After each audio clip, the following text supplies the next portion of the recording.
Geister here with the Monster Movie Happy Hour, and this is one of our special Monstrous Musings episode in which typically Scott and I give Mary absolutely useless life advice.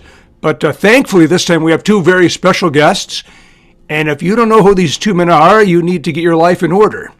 Special makeup effects artist Howard Berger has over 800, that's right, you heard me, 800 feature film, that number is a little staggering, 800 feature film and television credits, including Dances with Wolves, Hitchcock, Kill Bill 1 and 2, The Amazing Spider-Man 2, The Orville, and, of course, The Chronicles of Narnia, The Lion, the Witch, and The Wardrobe, for which he won the Academy Award for Best Makeup as well as the British Academy Award for Best Achievement in Makeup. He lives in Los Angeles, California, in an undisclosed location.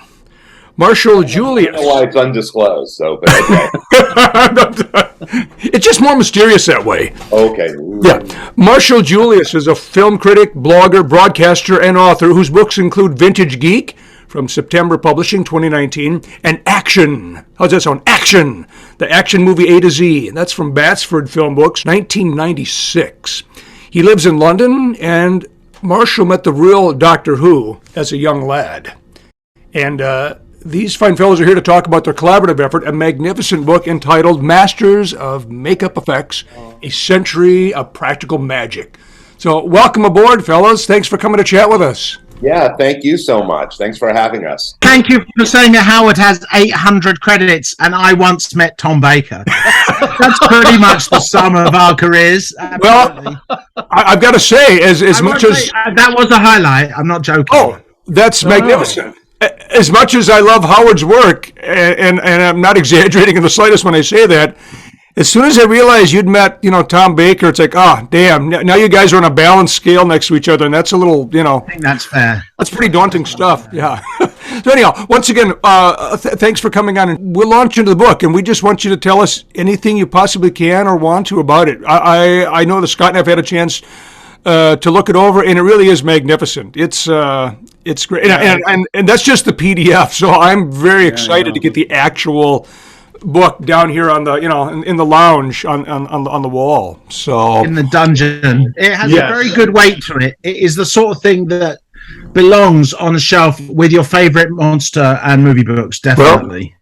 Absolutely. Oh, that's where it's going. And there's no reason for you to know anything about Scott or Mary or myself, but to suffice to say, we are truly monster kids. We do know that you all live in undisclosed locations. Also, that you once met the man who once met Tom Baker. So I know all of that about all three of you. That's all you need to know about us. That's right. So first and foremost, well, let me ask you this: how did the collaboration come about? Well, how this came about is probably 16 years ago. I was in London doing press for Lion, Witch, and the Wardrobe, Chronicles of Narnia and Lion, Witch, and the Wardrobe. And one of the things that Disney asked me to do is that I would meet with journalists, and I would make them up as characters from Narnia. So Marshall was one of those journalists, and I made him up as a fawn, like Mr. Tumnus. Yes. And somehow we just connected in those, in that hour.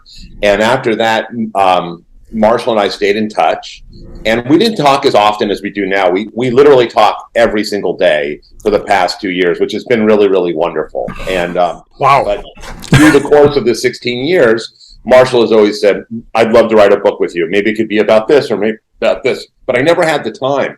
Just so busy all the time with KNB and set work, doing those 800 movies. And right. And so when the pandemic hit, Marshall reached out and said, I know you're not going to work for 5 to 6 months, so now's our time. Now's our opportunity. And I said, you're totally right. So we brainstormed and came up with the concept for the book, which I always wanted to write another book. I always wanted to write a book about what I do, not about me, but about all my friends and everybody that I admire. And there was a book when I was a kid called Making a Monster by Al Taylor and Sue Roy. And Sue Roy, thank you. And it really inspired me, and I have 5 copies of it because I love it so much. But my main copy that my mom bought me, and it was like 1980 or 1981, is filled with autographs. So I with me everywhere. And that's nice. If I had a job, when I was a kid, if I somehow met somebody, which I always found my way, like, hey, they're having a big union meeting this Sunday. I'm going to go stand outside. And as they come out, I'd ask, like, oh, can you sign this chapter? But I always thought it'd be cool if there was a sequel to that book. And instead, I'm like, hey, Marshall, this is what I want to do. And Marshall was totally up for it. And we blocked it out. And again, that book is chapters on makeup artists. Like, there's a chapter on Rick Baker, a chapter on Stan Winston, a chapter on Dick Smith. I didn't want to do that.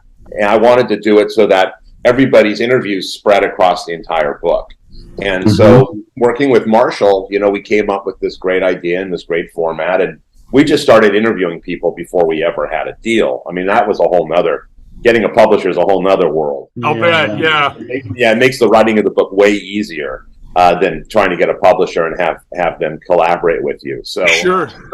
But that's how it all started, and because everybody else in the world was sitting at home, that's when Marshall and I said, reached out to everybody, almost 70 people, and everybody said yes to an interview, and we spent between 2 to 3 hours interviewing people, from James McAvoy to John Landis to Rick Baker to Christopher Tucker, Jamie Kellman. I mean, really, it was a cavalcade of monster kids, Yeah. Like I said, I mentioned James, and also we have Ben Foster, and we wanted to throw a wide net in the sense of it just wasn't going to be about makeup effects people. It was going to be about makeup effects, but from the perspective of directors, from editors like Fred Raskin, who cuts all of Quentin Tarantino's and James Gunn's movies, and just a wide variety, and visual effects and so forth, and it was great. We had a great time, but Marshall and I I talked to Marshall more than I talked to my wife, I think. We're always texting, like it's nonstop. Like, obviously, since he and I are 8 hours apart, I'll wake up to like 10 of his texts, and then he'll wake up to 10. Like last night, I went to see John Williams at the Hollywood Bowl. Oh, I kept shooting stuff and firing it off to Marshall and going, when he wakes up, he's going to have a John Williams music festival. So, that was amazing. It was amazing. That's my end of the story. Marshall, how about you? Yeah, Howard's always the person who, if I'm eating something interesting, I'll send him. He gets the picture of what I'm eating. That's what it's become now. It's like, look at this amazing thing. So, it was 10 years of speaking to Howard and saying, because it wasn't like immediate, like the first time we spoke, it's like, let's write a book. But after, it's kind of, the idea just sort of dawned on us really early on. But then it was like, okay, Howard, should we talk about doing the book? Oh, I can't, Marshall, because, I'm doing this, huge blockbuster with Mark Wahlberg. And okay, let's talk in 6 months. Okay, how can you do it now? It's like, oh, I can't, Marshall, I'm making something with Tony, Sir Anthony, or, it's like, okay. It's like, well, what can I say? For God's sake, stop having this incredibly glittering, star-studded, award-laden career and work with me. Yeah. Like, so basically, he would say, not yet. So I would go back into cryostasis, plug myself in. 6 months later, it would ding. I'd wake up and I'd say, all right, Howard, all right. And then, it was like, and it's fair enough. What can I say? I don't begrudge him his amazing career. I would sit at home and look at my picture of Tom Baker. I remember those days. But then when the pandemic hit, I thought, oh, yes. I mean, obviously it was a tragedy. Oh, dear. Yeah. Let me just backtrack a moment. I mean, obviously it was like mostly it was terrible for like everybody. Yes. Except for me. And it was like, I think that everybody, although it was a terrible, terrible thing that happened around the world, I think that the silver lining is that at least it did work out for me. And I think a lot of people will take a lot of comfort from that. And so, I speak to Howard, it's like, now's the time. Now is the time. It's like, don't tell me you're going to go off and, work with this Mr. A-list star or something. Now you're stuck with me. And it was like, we agreed instantly in that call to do it. And then, I mean, we started work on it immediately. I remember we were sending each other lists of, chapter names and people who we should speak to. And a lot of those people, from those very first conversations we spoke to, and a lot of those chapter titles remain the same. I mean, we just worked at it from beginning to end, from doing the interviews, then Sure. getting the book contract. And I thought it would be so much easier to get a contract with Howard. I thought, got Mr. Monsters here. It's like people are going to fall over me and say, "Oh, Marshall, please take £200,000 advance and stuff. Please, please have a contract. We'll do 10 books." And it's like, no, publishers are so frightened, especially doing anything during the pandemic. They were just really nervous about committing to anything. And we were reaching out to them. It's like, this is literally the best idea for a book ever, and I'm including the Bible, really, that's okay. But, we've all been there. So we've got the best idea for a book. What is the problem? Why aren't you falling over yourself? And it was with this sense of entitlement that we reached out to every single publisher. And perhaps that sense of entitlement was the thing that made them say, "Oh, no, we don't want to, it's like back off a bit." But, we finally found a publisher who were like, okay, all right, fine. And then we just micromanaged every single moment. I mean, every single moment. They didn't always, it wasn't that we always agreed with what they wanted to do or whatever.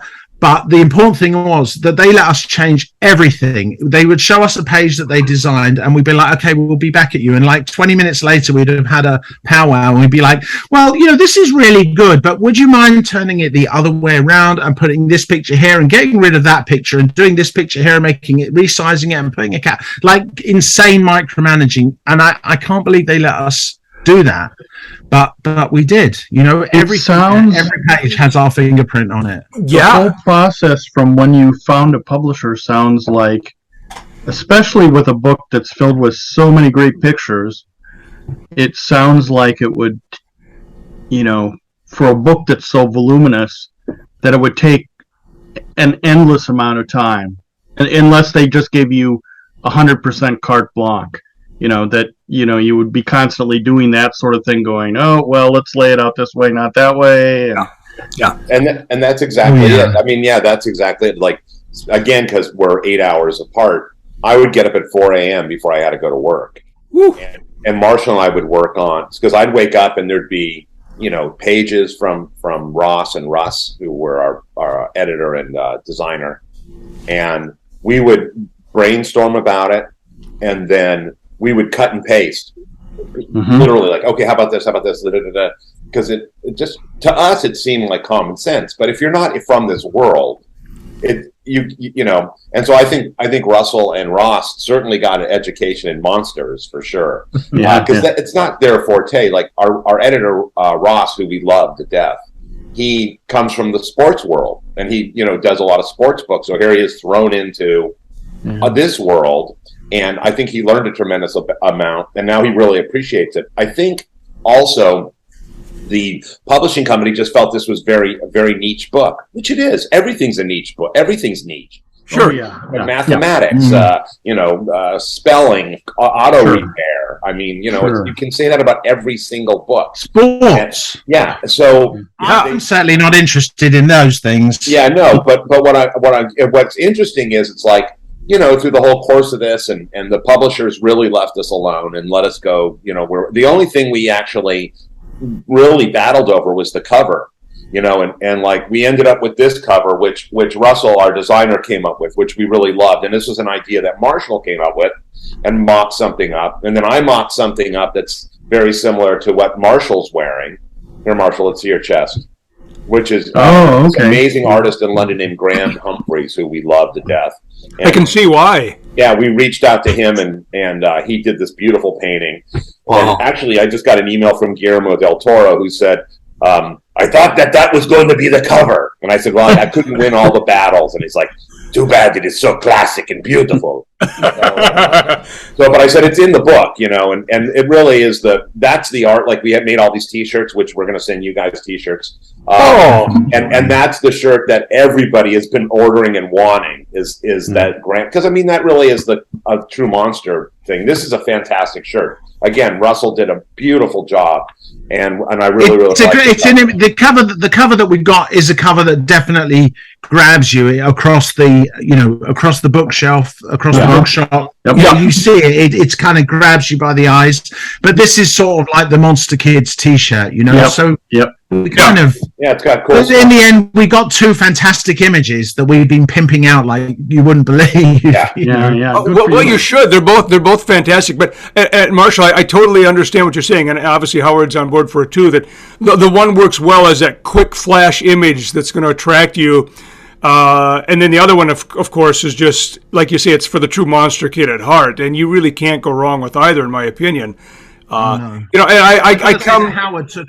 Oh, sorry. Go on. No. Please continue. No. Howard took amazing lead with the pictures. You think that interviewing 70 people is a big job, and it is, yes, but getting 70 people to send you their pictures, to then actually going through their catacombs and just find all these pictures that no one's ever seen before. It's like, those pictures that you've got that you've been saving for your book. Well, you're never going to write it, so let us have the pictures and we'll put it in our book.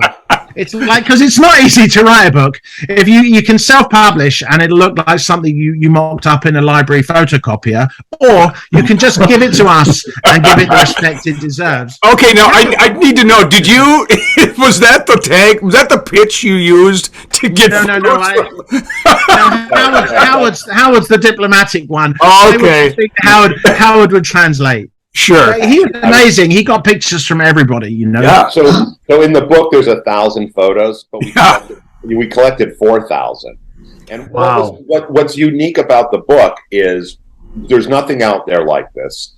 It is all first person. So it's not that we talked about stories that, if we interview.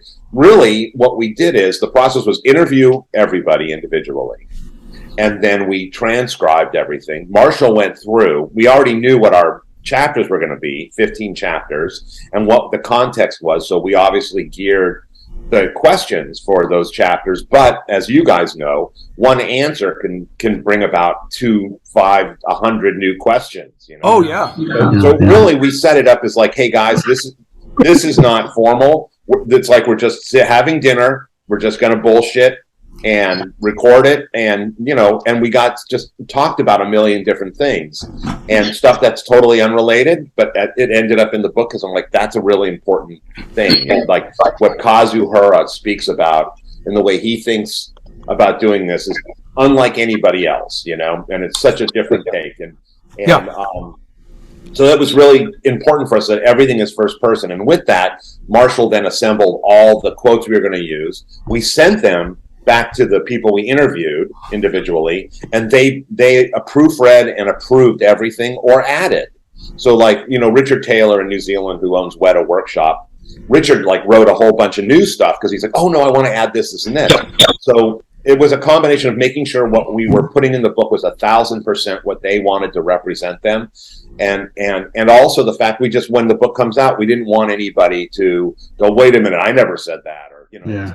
This is, you guys have final approval on everything, and then once we had all that, we were able to narrow all the photos down.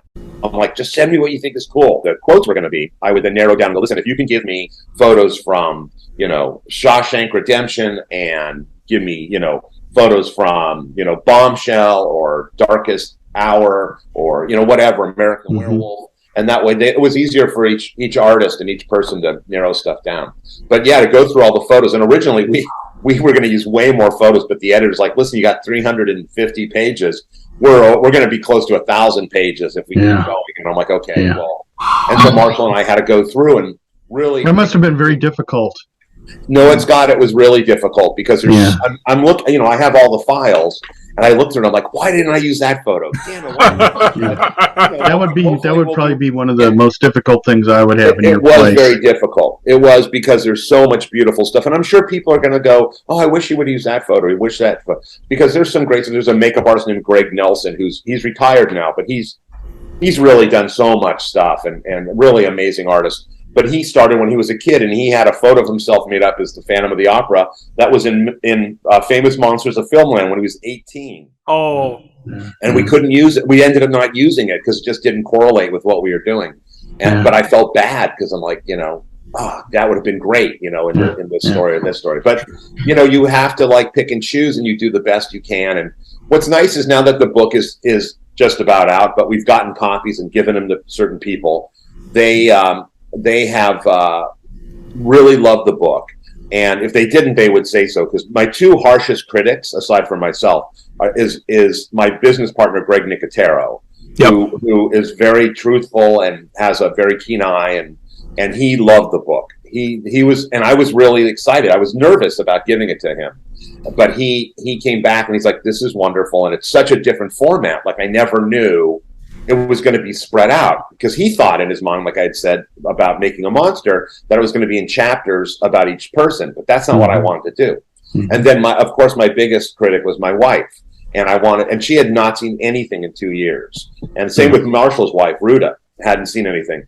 And when we presented the books, they really, really liked the books. They loved the books. And that meant a lot to us, because they're, if they hated the book, then Marshall and I would probably end up moving out of our homes. We'd get a nice little pad, bunk beds, with a poker table and a gun rack. And that's kind of all we need.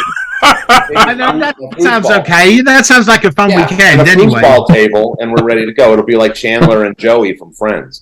Or bosom buddies if we want to go a decade earlier. Buddies. I know you like to dress up, but not, I'm okay. I do. I dress up. I like props as well. Yes. Yes. So you see, here, and here. But it was a great adventure, and once we locked the book down, and that's the thing too, there's a lot of people we didn't interview because we only had X amount of time. We only had like 4 months to do all our interviews, and we would try to squeeze out 2 interviews a week, because it took so long to prep and then go through it, and Marshall then had the arduous task of going through things. But hopefully we'll do a volume 2, and then we can interview more people and include stuff that wasn't in this book. And I mean, right now there's 3,000 photos that we never used. And I mean, probably 400,000 words, but we want to interview. We already started our list of everyone we want to talk to. And the great thing too is, I'm just going to keep promoting that. We found out 2 weeks ago that the book has completely sold out its first run in the United States. Oh, fantastic! Wow, which I think blew away the publishers, because they're like, yeah, it's you guys sold about 700 books. I'm like, no, that's totally wrong. Good for you. That's great. Distributor, and she said, oh, you guys sold out weeks ago. Like, that's great. We're starting the second printing now in Scotland. Oh, that's fantastic. The second printing before the book is actually out. That's just unreal. I've never had that. It's so exciting. There's more copies in England, so they're actually shipping some to the States. Sure. To handle the massive demand. Demand. Which it's the first printing is thousands of books. Yeah. So thousands of books have been sold. And and it's been great. And then, we've been lucky enough to set up a bunch of in-person signings that are coming up here in Los Angeles. Marshall's flying out actually in 2 weeks, and we've got one every single day. Oh, already packed, and it's going to be great. And we've invited as many contributors. So we're doing this one at Dark Delicacy, which is a great place. It's in Burbank, California. And that's like on Sunday, September 18th. And we have 22 contributors. So you can show up. That'll be fantastic. Oh, 2 weeks. 22 makeup artists and directors, because I think Mick Garris is going to join us. Oh, man, we love Mick. Yeah. Yeah, Mick is the best, man. He is the greatest. And wow. So it's going to be great. And then we've got another one and another one and another one. And, every single one is big. And then it culminates at the Academy Museum. So our last signings at the museum, and the museum has been like unbelievable with what they're producing, and they made these tote bags, so you can buy a tote bag that has the logo on Marshall's, the Graham Humphreys, and get the book inside. And there's going to be, I think, 10 contributors there, just because the space is smaller that we have. So they asked us to kind of. That sounds fantastic. But really great, and hopefully we'll have a special guest show up. I'm still working on that, but but we'll see what happens. And Marshall's going to have a very full week in Los Angeles, because and we're also fitting in fun things. So like we're going to go to the Magic Castle for dinner, which is very exciting. And of course we have to slide in a visit to Disneyland, because we have to go buy our lightsabers. Of course. Edge and just run around like 12-year-olds for 14 hours. Yeah, I said to Howard, we're going to be so embarrassing. People who don't know us are going to be embarrassed to be in the same world of Disneyland as us. They're going to be like, "Oh my God, did you see those two guys?" It's like, what do they think? Yeah, it's going to be. I can't wait. I've since the pandemic started, I've just sat here in my pajamas without moving. I just, Howard's still going out and having, this whole life thing that I've heard about. And it's like, I'm just here in my pajamas. I've got nowhere and done nothing. I'm going to have to order some trousers via like some online seller just so I can leave the house. It's not something I've done in such a long time. Let alone get on a plane and be like in a whole other country. I'm going to be like Borat. That is the level of my pajama water. It's going to be. And then I'm going to London I'll fly over for a week to do events with Marshall in the UK, which will be great. So we've got we got a few fun London things set up already. So we're going to be all in November. Yeah, we've got a signing at Planet Holly, or Planet Hollywood. Forbidden Planet Hollywood. That went under, I don't know how many. Forbidden Planet, which is great because I love Forbidden Planet, and got a whole bunch of things. So it's going to be really fun and educational, and obviously what's great is I think because Marshall and I are pretty good at talking publicly, obviously. Yeah. So it's always really fun and exciting, and I think it's going to be great. And we've had amazing support from all our contributors as well as the community. I mean, we have a website for the book and T-shirts and all that stuff, and it has everything. It's mastersofmakeupeffects.net, and there's we have the Monster Kid Gallery, and it's everyone that's wearing a shirt or holding the book, I mean there's hundreds of people, and it's super exciting and it's super fun, and we're still waiting for a lot of people. I'm going to have to nudge people like, hey, you need to put your shirt on and take a photo. I do that all the time. Do you remember I sent you that T-shirt with no strings attached? Well, with a couple of strings. The funny thing about Howard and I is that this is our sort of like behind the scenes trivia thing, is that we've actually we haven't been in the same room together since we first met 16 years ago. We're like pen pals. Yeah, that's fantastic. Really, that's kind of fantastic in a way. I mean, and then I'm going to spend 10 days living in Howard's house. Yeah, that's no idea what he set himself up for. The honeymoon is over. Yeah, I was going to say, hopefully that won't ruin the magic. Yeah, right. I'll have a separate bathroom, so I'm going to be locked off from the main wing of the house. You have your own wing, so that way I'm like, okay, Marshall, I'm going to my space now, and then you can go over there.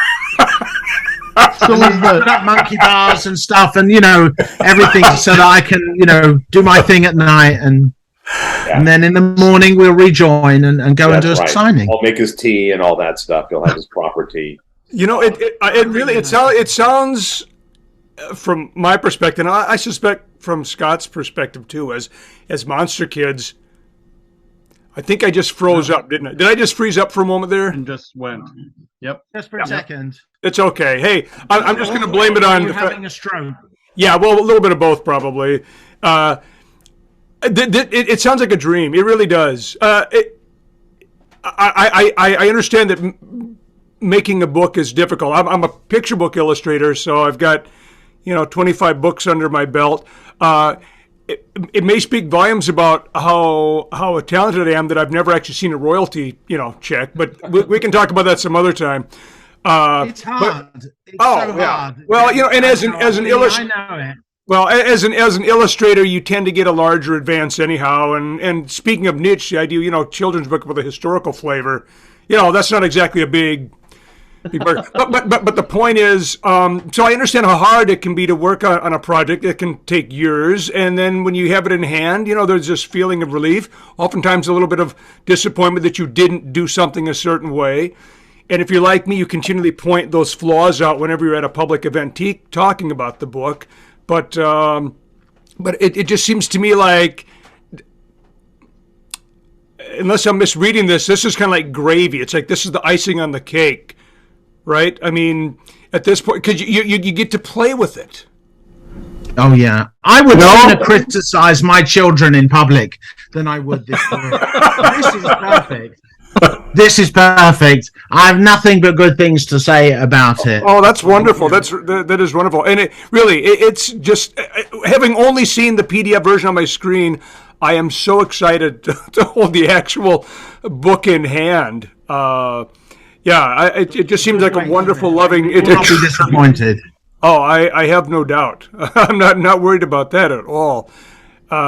So when is the date that most people will start to see their copies? If you had to just roughly estimate that, I'd say it's September 13th. Oh, okay. So it's just down the road a little ways. Right. Yeah, we're you know, like less than 2 weeks out, and fantastic. You know, people are already getting their copies, which is nice. I've been getting little emails or texts of people holding their books, and they love it, and yeah, it's really great. You know, I mean. My brother works at the Academy Museum, and yesterday he was in the storage area and snapped a photo of a bunch of cases of our book. Yeah, nice. Books there, and he's like, "Hey, look what arrived!" That's great. I mean, I'm waiting for all my books. Like when it was very kind of the publishers to send us. I think we each got it like a box of 8 books, which went really, really fast. I'm actually have 0 at right now. I don't even have 1. Yeah. And, oh no. I ended up handing them all out, but because I knew I had some more coming. But, sure. But yeah, I'm looking forward to it. It's going to be a lot of fun, and it's great, and we're happy, and But then it'll be interesting when it comes out, and then we're done with it, and then it's time to move on to something else. Yeah. Well, that was actually leading me towards my next question. I'm sorry, Scott. You were going to say something there. Nope. I don't want to monopolize. That feeling I think we all have when you dedicate yourself to a particular project, be it something that lasts, a week, a month, or maybe a decade, and then to have it, come to fruition, and then oftentimes, at least with me, there's this serious letdown period. Almost a little bit of depression kicks in. After something that you really sort of fallen in love with sort of, takes wing and goes off and does its own thing, and then you're casting about for the next, what's the next bit of magic here? So have you started to feel a little bit of that yet, or maybe not until, as you say, after you've had a chance to take it on the road? And I'd say they're still in the first glow. You are. So let's forget I didn't say that. I don't want to ruin the feeling. Listen, I'll be on movies that I really, really love. Like, Narnia is a great example. And that's kind of what I was thinking. I worked on that for like 2 years, and I was entrenched in the world and had a great crew, and everything about that movie was magical and wonderful.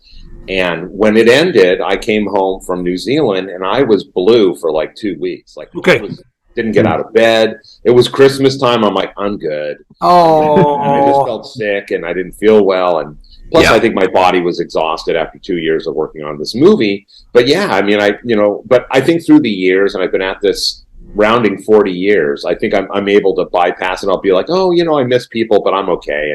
And I have, there's so many other things now in my life, that I like to do, that it's like, okay, well, now I'm freed up to do this. So I look at it that way. Yeah, you can pivot fairly quickly to some other piece. Yeah, absolutely. And I'm always a guy who kind of looks forward. I don't really look back, or at least anymore, especially after the pandemic. And it's, when people go, I wish it would just, we can go back to normal. It's like, there's no going back. It's like, we're going to move forward to whatever that is. Yeah.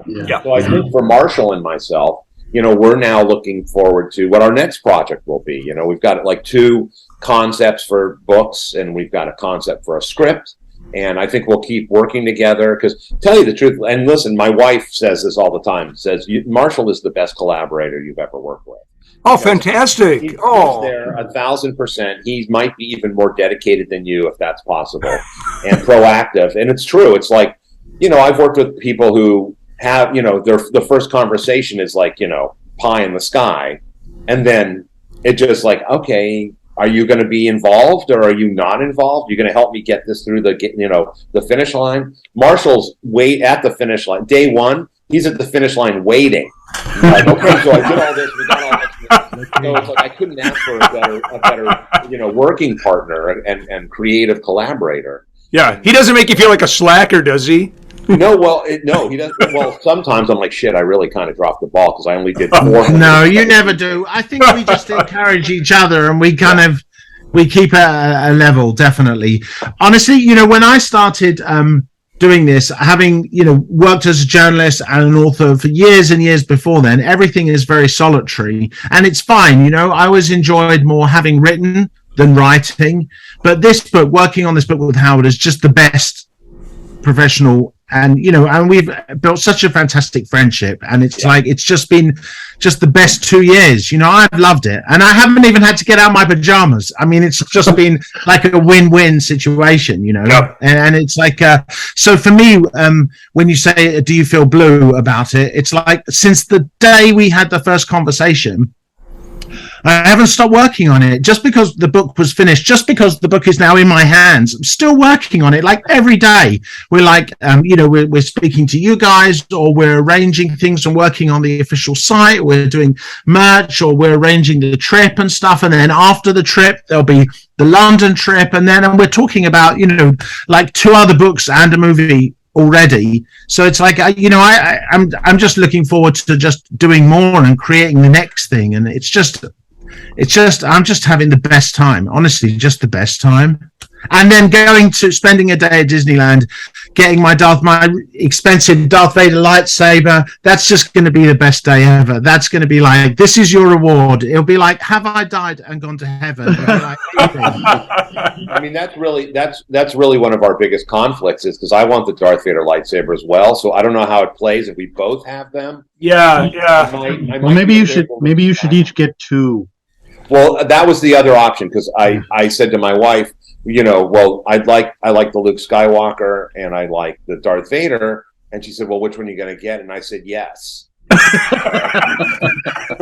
I said, well, I think we both get the Darth Vader lightsaber, and we just cut our way through everybody in Disneyland. Yeah. There you go. Because they're real, right? It's really going to be pathetic that these, guys that are closer to 60 than 50 are walking around with lightsabers, and I'm sure we're going to get hats or something that say Marshall and Howard on them. And idiots. So. We're right there. Oh, yeah. Oh, yeah. We're talking about things that should be interest of 16-year-olds, and But that's what monster kids are, guys. Yeah. Well, exactly. Yeah, monster kids are any age. They are. That really, like, you harvest the things you love, through your childhood that are monster related or fantasy, sci-fi, and horror. And I was when we went to John Williams last night, I was talking to my wife about something, and about the font, the Star Wars font, the Han Solo font. Yep. And when I see that font and I see my heart still gets excited and starts pounding, and I'm like, there's something about it. What it does, it drags me back. Actually, the first time I really realized that font was when my mom bought me the 2-album disc of Star Wars music, John Williams' Star Wars, which I still have from 1977. Oh, nice.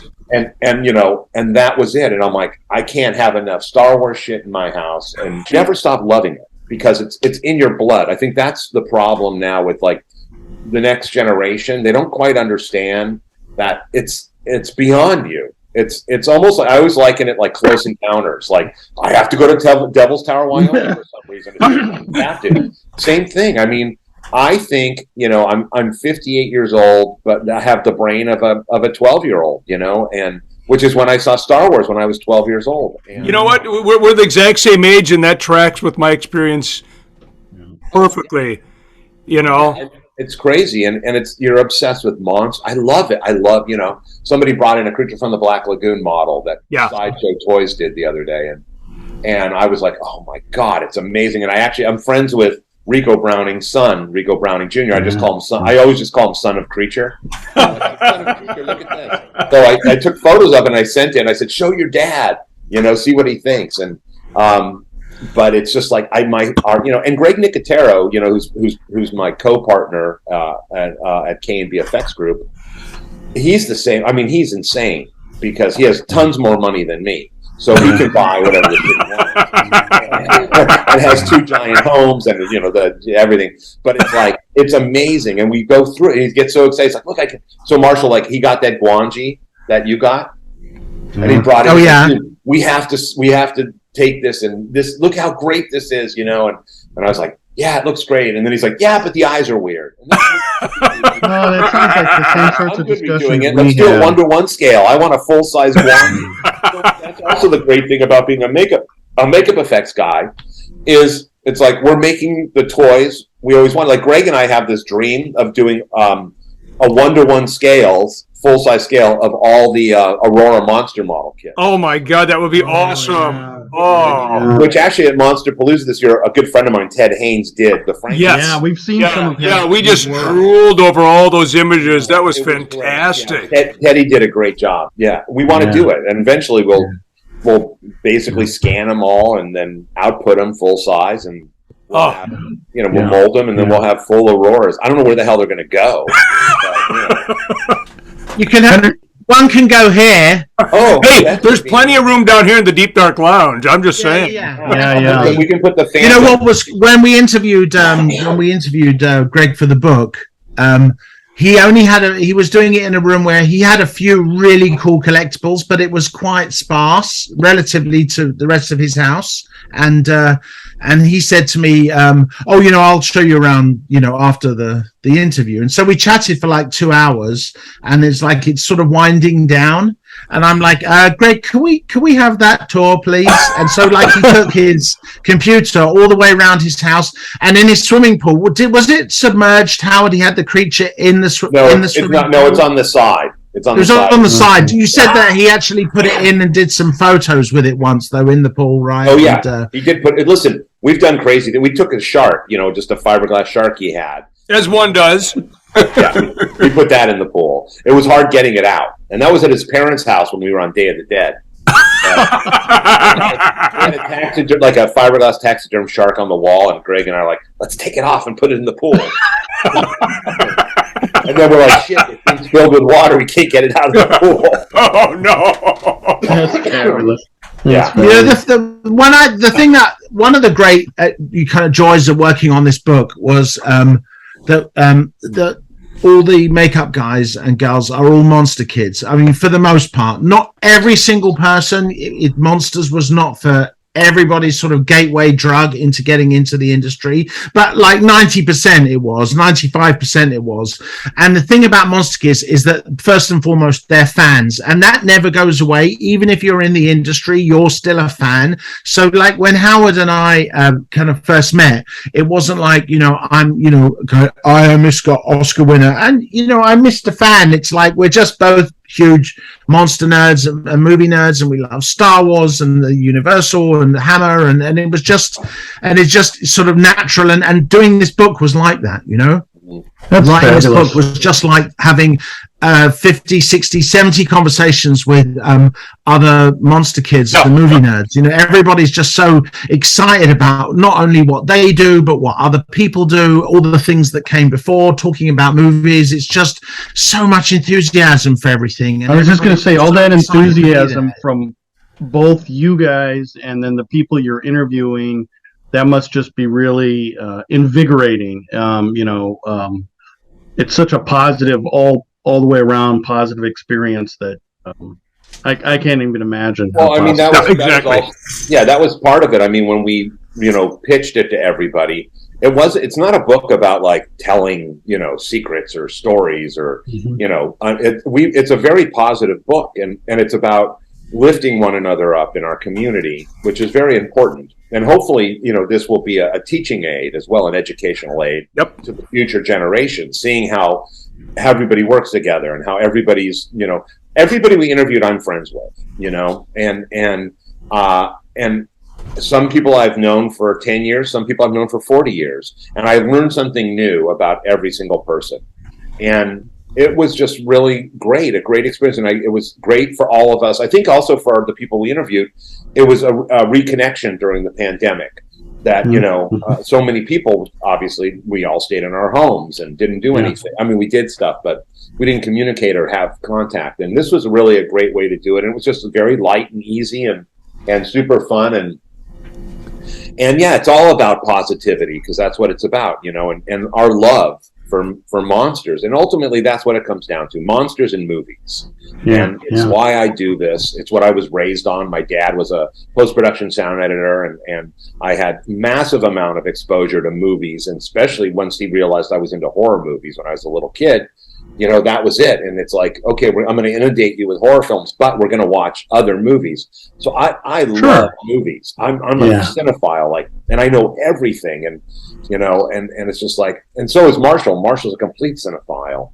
And it's just like, nowadays it's weird. Like, you meet people in the film industry and they're like, oh yeah, I don't really see movies. I'm not into movies. I'm like, then what the hell are you doing in this industry? Yeah. It makes no sense, does it? It just makes no sense. And I wonder, I'm like, then why are you doing that? I ask because I don't really care anymore. And I just go, then what the hell are you doing here? Why don't you go work somewhere else? I mean, I'm sure you can say, would you like to supersize that, sir? Because that seems more up your alley. It's really interesting. And I scratch my head because it's like movies and monsters are, what else is there? Yeah.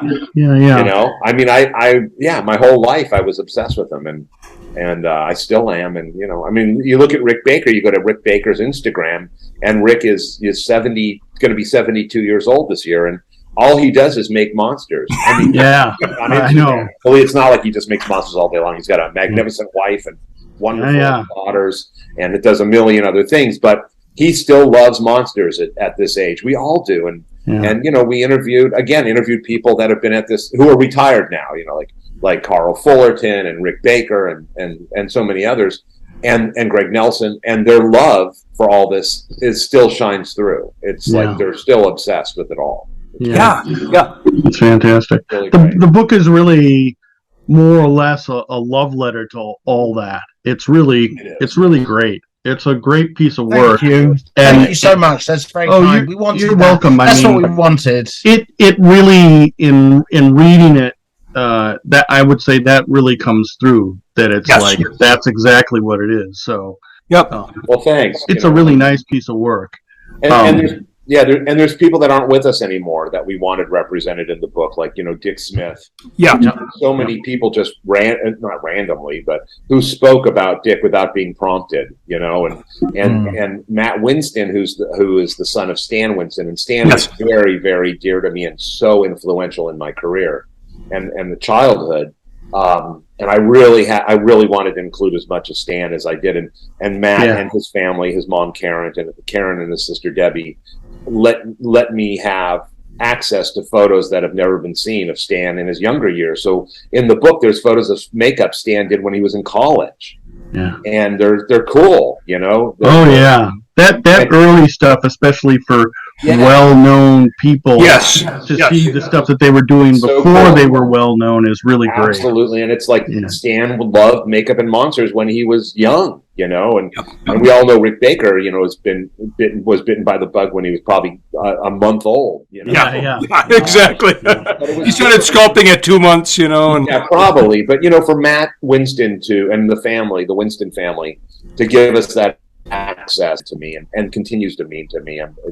He's very embedded in my heart for the rest of my life. But I loved Matt's interview.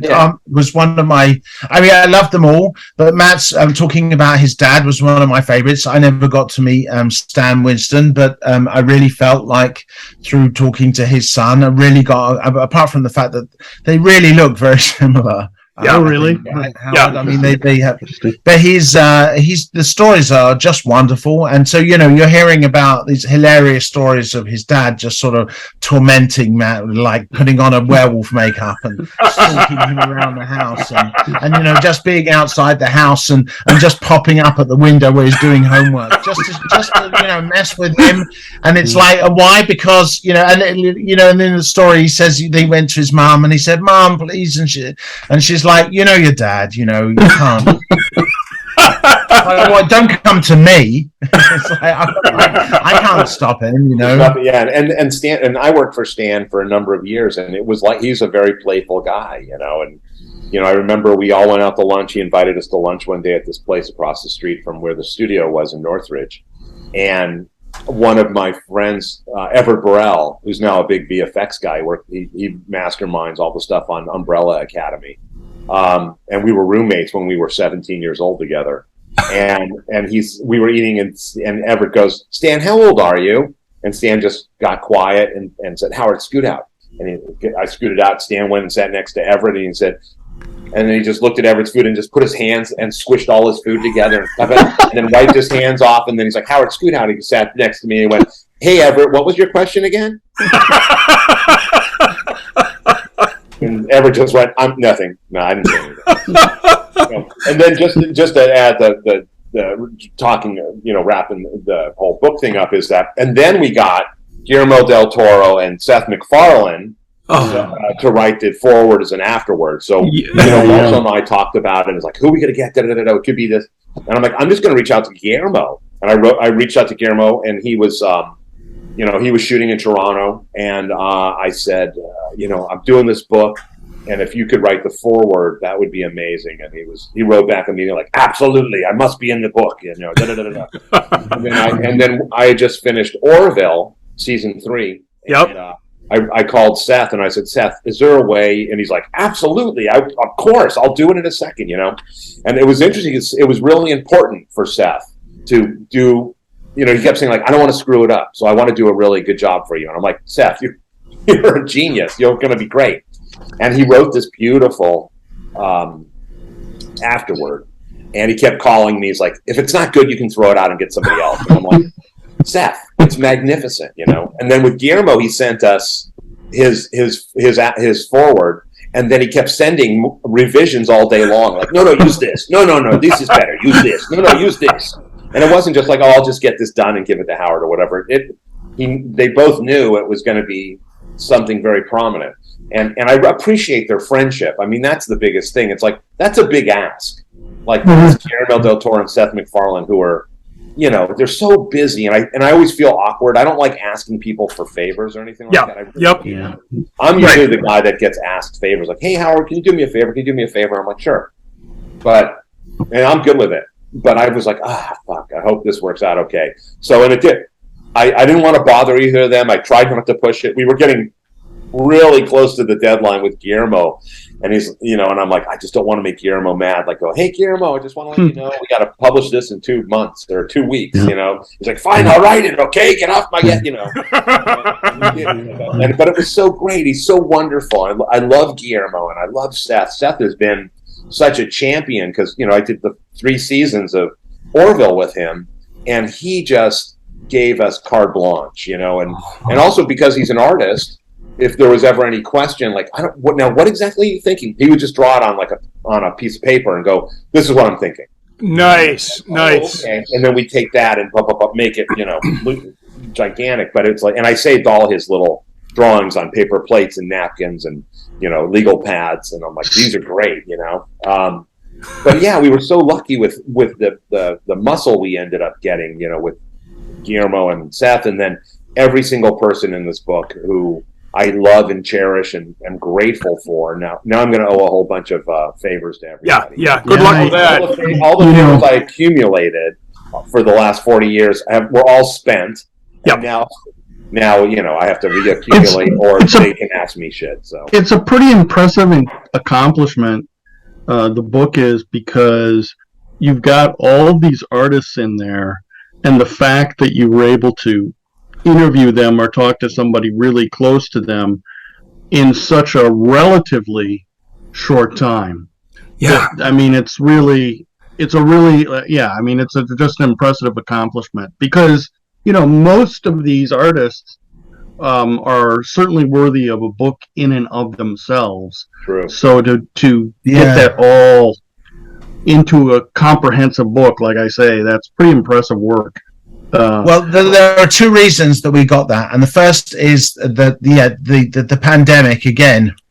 The pandemic didn't everybody was at home, everybody had time to kill, so and we gave them, we just had this thing. It was just the perfect time. It was like, can you join us? It's like, hell yeah, It's like some people like, Landis wouldn't go off the phone with us. He was just, he was like telling us stuff, and it was amazing. It's like, it's like John Landis was like, I'm sure there's a few more questions I haven't answered yet, and his and we did, as if I was trying to do this as a journalist, it would have been even with the pandemic, literally, even if these people were like arrested in the prison system, and I was the warden, it would be, it's not easy getting, FaceTime with these people, but it is if you're Howard. If you have personal relationships and working relationships and friendships with these people. So it's like, we'd never been able to do this without Howard. We'd never have had that access. It's just like, I've written books and, everything, every ask, every time you reach out to somebody and you need a quote or something, it's always a bit hairy and you never get everything that you want. And, it's a struggle, it's the struggle that you engage in. It's fine. It's worth it at the end, but we would never have gotten all these people, not in a million years, if it wasn't for Howard. He's built up so much goodwill over the years.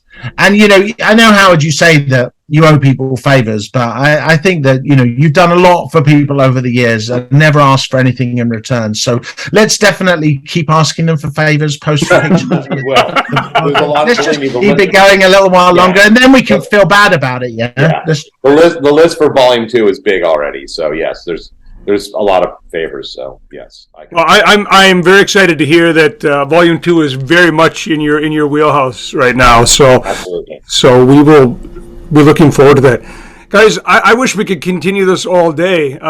This is just pure fun. I can't even begin to express how much I've enjoyed this. But I would, if we could, just hit a couple quick personal stories. Actually, Marshall, what can you tell us about that meeting with the real Doctor Who? Well, okay. I was. I've read your blog, so but a lot of people maybe need to and haven't yet. So. Well, my dad owned a chain of clothes stores, and unfortunately, he died when I was quite small. But the last shop that he opened, he used to get local celebrities, as the chain, it was called Austin's Menswear. As the shops got sort of bigger, he sort of got more expensive celebrities. So I was like six years old, and I just started. Tom Baker had just started as James Bond, as Doctor Who. I don't know where James Bond came from. Let's just savor that for a moment. Tom Baker as James Bond. I'm just trying to imagine that. I tell you, that would have been the best James Bond ever. Yeah, but this is what happens when I'm drinking cocktails while doing podcasts. Of course. But yeah, so it's like but the thing about Doctor Who, right, is that it was my first Doctor, and I was completely convinced that it was real. Like, I didn't know reality TV wasn't a thing, but I 100% believed it was real. So I would sit like on the cross-legged in front of the TV, just gazing up at it, filling my vision. I mean, little teary, but and my brothers would go, "Oh, Marshall, it's Doctor Who." It's like I'd say, "Shut up and go away, leave me alone." And they go, "It's an actor." It's like, "Shut up and leave me alone and go away." They're all older than me, and this is my time. And it's like, so when my dad said that he's got Doctor Who to open his store, it was like, how did you get Doctor Who at your store? It's like, what are you, are you Davros or something? What is it that's exactly, how is the connection here? But then, I'm there with my mum, And this was before nowadays he would turn up as Tom Baker, right? And he right. Street clothes. But he came as Doctor Who because it wasn't like there weren't marketing people saying, "Oh, you don't have the rights to do that," and whinge and whine. And it was like, I'm Doctor Who. I'm going to turn up, and he had the hat and the scarf and the coat, and he turned up in full character. They had the TARDIS there, for Christ's sake. They had the TARDIS outside my dad's shop, and so it's like a 6-year-old who already believes that Doctor Who is real has just met a guy who's Doctor Who, dressed as Doctor Who, and the TARDIS is there, and it's like I wanted to say to my brother, "See, you don't know what you're talking about." It's like, look, there's Doctor Who, and it was just. I remember it was absolutely mind expanding. I mean, I think that just had such an enormous influence on the rest of my life, and it was definitely my first celebrity interview because I'm standing there next to him. I still think he's Doctor Who, but I also know that my dad has hired him for the day, so I don't know if he's giving him some space crystals or something. To get him. So I'm standing next to him and I'm like, "Oh, where's Sarah? Where's Harry? Where's their fridge? What do you eat normally? What was the last place you went to? What was the last time you went to?" And I'm like asking him, and I'm not even waiting for the answers. And he's like, there's the whole shop was full of people. And they all just want to get his autograph. I'm just standing there, like completely capitalizing on him, on his attention. And he says, "Who is this kid?" And like everybody starts laughing. And it was like, I loved it. It was like attention, and Doctor Who was talking about me, and it was amazing. So a few years ago, I mean, there were a few pictures of me speaking to him. But then my cousin sent me this picture that I'd never seen, which somebody else took of my cousin, who's a few years older than me, Ronald, standing next to Tom Baker for this picture, and Tom Baker's signing autographs in that picture. But you can see me standing next to Ronald, sort of gazing up at him with this incredible grin on my face, and my eyes all wide, and it's just like that would be the dictionary definition of love. And it was like, I look at that picture, and it's like.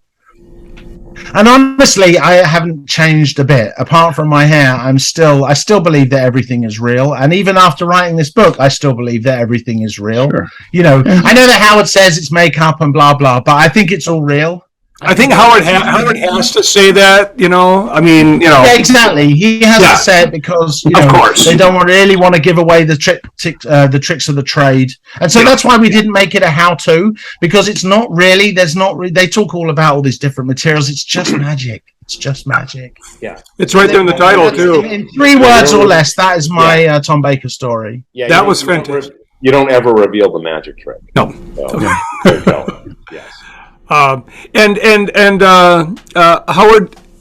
you probably get asked this a lot, but is there a seminal moment in your childhood where something clicked? It's sometimes hard to identify a moment as such, but even in general, Yeah, I mean, again, watching movies and I think the movie that really made it click for me was Planet of the Apes. Okay. The original with Roddy McDowall, and I saw that and I was like, this is insane. Like this, I know it. I know it's makeup, but and I said to my dad, like, how did they do that? Who does that? And that's really where it clicked, because I had seen a bunch of other monster films, and I think actually the very first monster film I ever saw. No, that couldn't be it.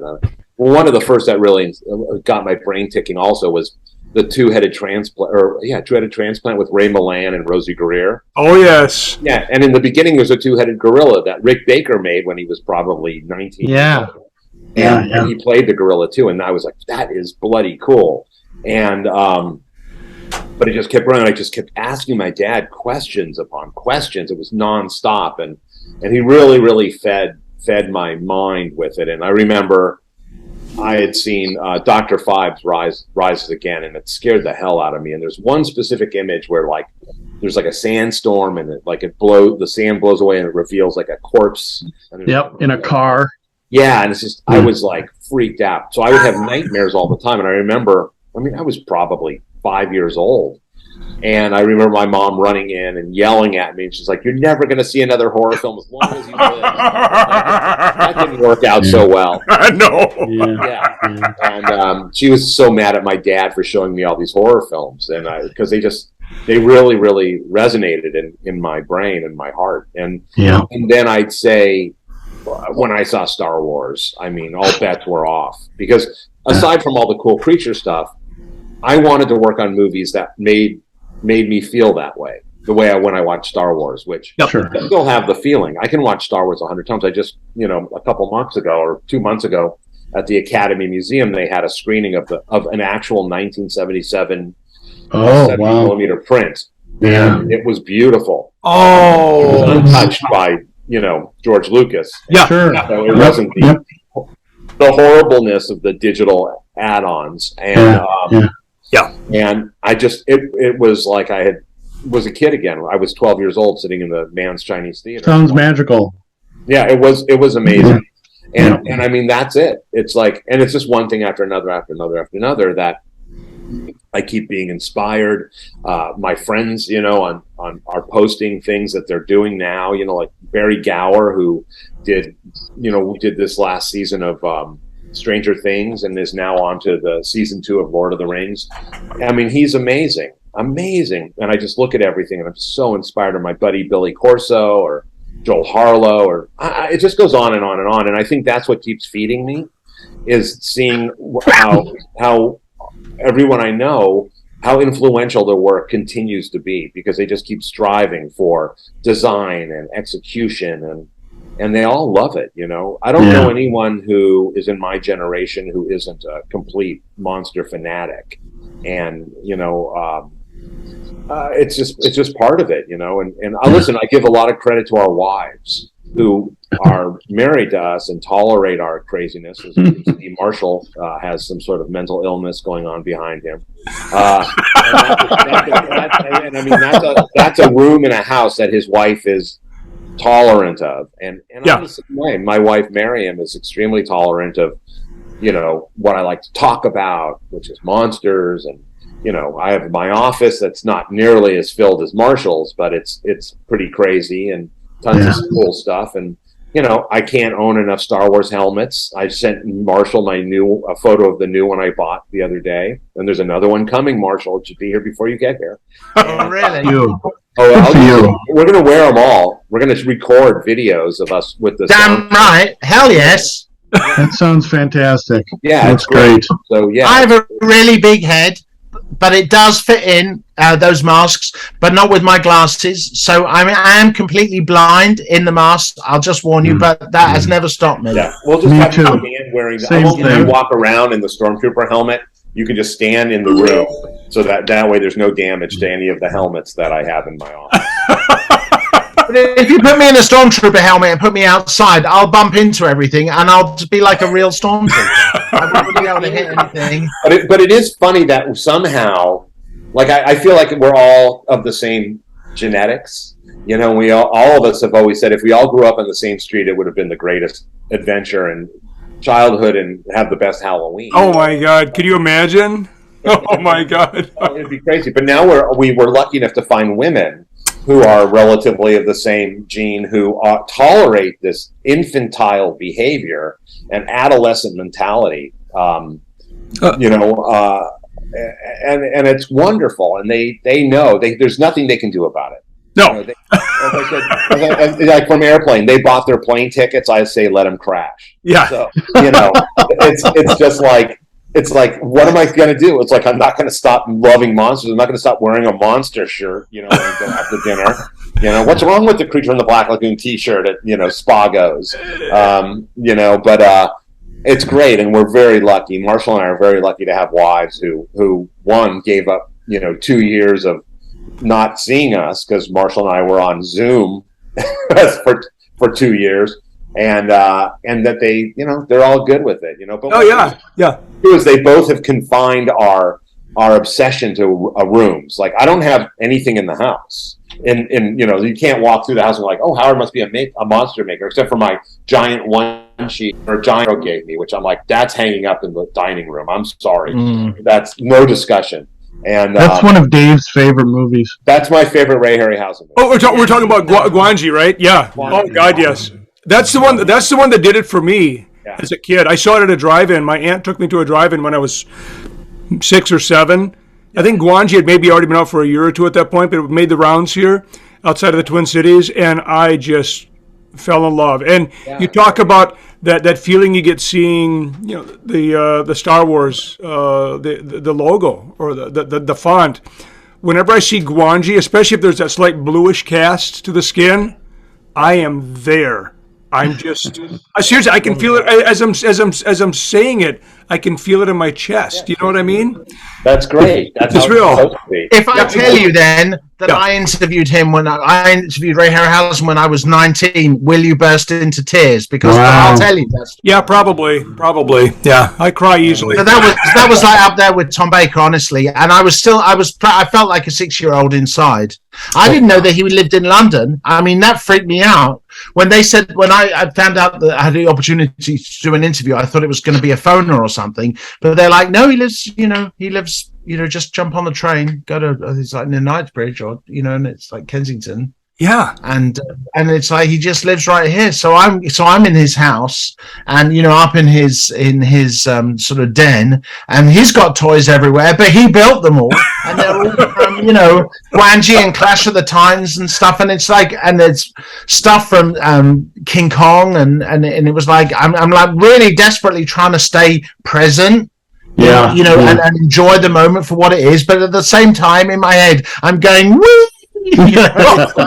Marshall, could you even feel the floor under your feet, or were you in one of those zones where you're not quite sure you're even, alive? Well, that's pretty much my day-to-day existence. All right. Fair enough. With you. Yeah, No, it was amazing. And fortunately, I took a photographer friend of mine, who actually got pictures of us and of me chatting. Oh, with that's him. great. So there's proof to yourself. You actually proved to yourself that you were there. It wasn't just That's wonderful. a dream of Plus, some I kind. had hair at the time, so it was more historic than even I realized.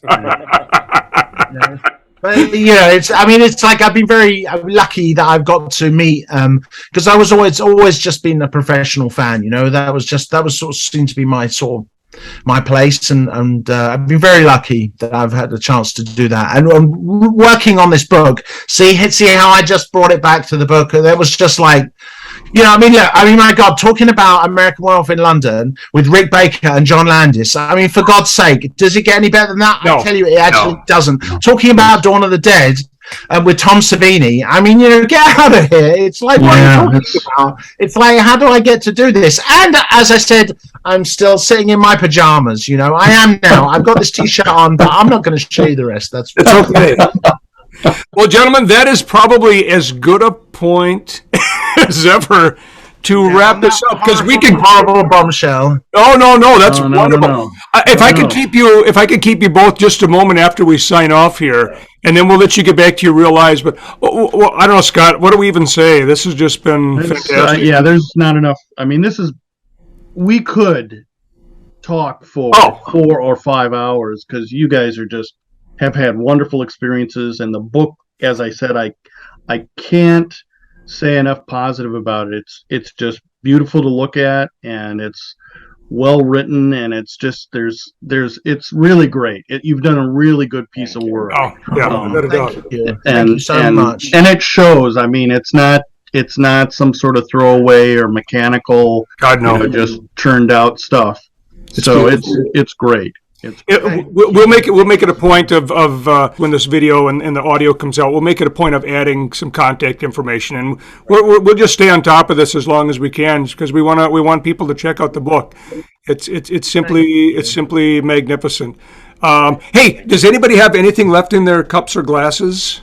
No, I've got some melted ice. No, it's okay. Well, if there's even the tiniest dribble, I say we have a toast, which is the way we end our podcast. Usually, a toast to all the artists who bring us the movies. We appreciate all your hard work.